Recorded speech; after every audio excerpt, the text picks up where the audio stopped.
Today we're going somewhere a little different. Nandito tayo ngayon sa Makati Central Square or Makati Cinema Square, one of the older shopping centers in Makati.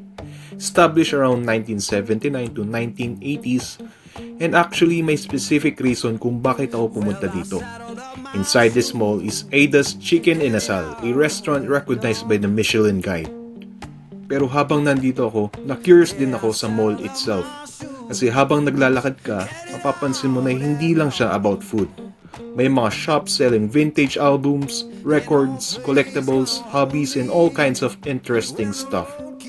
So tara, kain muna tayo sa Aida's and then let's explore kung ano pa yung meron dito sa loob. Andito na tayo sa Aida's Chicken Inasal. Sakto yung pagpunta natin kasi kaka-open pa lang nila that day. Wala pang tao at ako lang ang unang customer. Sabi nila madalas daw maraming tao dito at umaabot ng 30 to 40 minutes ang waiting time. Matagal ko na rin itong nadadaanan simula pa nung bata ako. Familiar na sa akin yung lugar na to pero ngayon lang ako nakapasok. Kaya curious din ako kung ano ba talaga ang itsura sa loob. At of course, hindi tayo pumunta dito para tumingin lang. O-orderin natin yung isa sa pinaka-famous nila, their chicken inasal. Specifically yung pencho with rice. The part of the menu they're particularly known for and the dish associated with Michelin Guide recognition.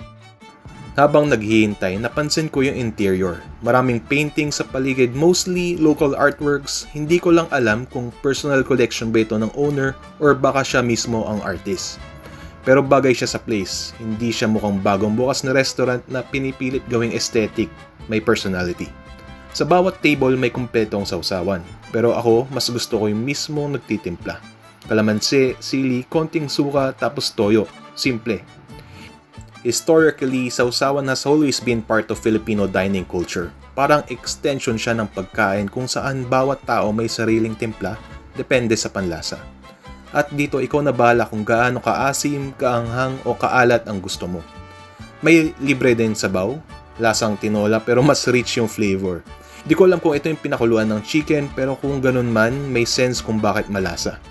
At sa totoo lang, mas nagugustuhan ko yung sabaw nila kaysa sa ibang libreng sabaw na natikman ko sa mga ganitong restaurant.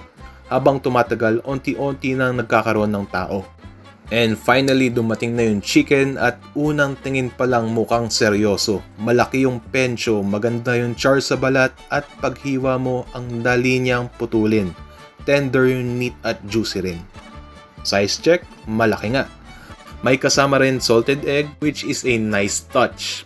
Pagkagat ko nandun yung smoky flavor from the grill. Pero may napansin akong kakaiba. Hindi siya yung typical na matamis na inasal na baka ine-expect mo. Especially kung sanay ka sa mga sweet na style. May konting hint of ginger, may smokiness, pero para sa akin medyo kulang sa sweetness at savory depth. May konting ring ng reddish color malapit sa bato, which is normal lang ito, usually galing sa bone pigments at may goblin na lumalabas habang niluluto. Sweet, smoky at savory at dito para sa panlasa ko medyo bitin ng sweetness at savory side. Overall, masarap naman pero personally may hinahanap akong balance sa chicken inasal. So kung tatanungin mo ba ako kung dadalaw ba ako ulit specifically para sa restaurant na to, siguro hindi. Pero kung nasa area ako, oo, kakain ulit ako. Because sometimes a restaurant doesn't have to become your new favorite to be worth coming back to. Minsan sapat nang alam mong nandyan siya. Waiting with a hot plate, a bowl of good soup, and a chicken big enough to make you stop complaining about the price.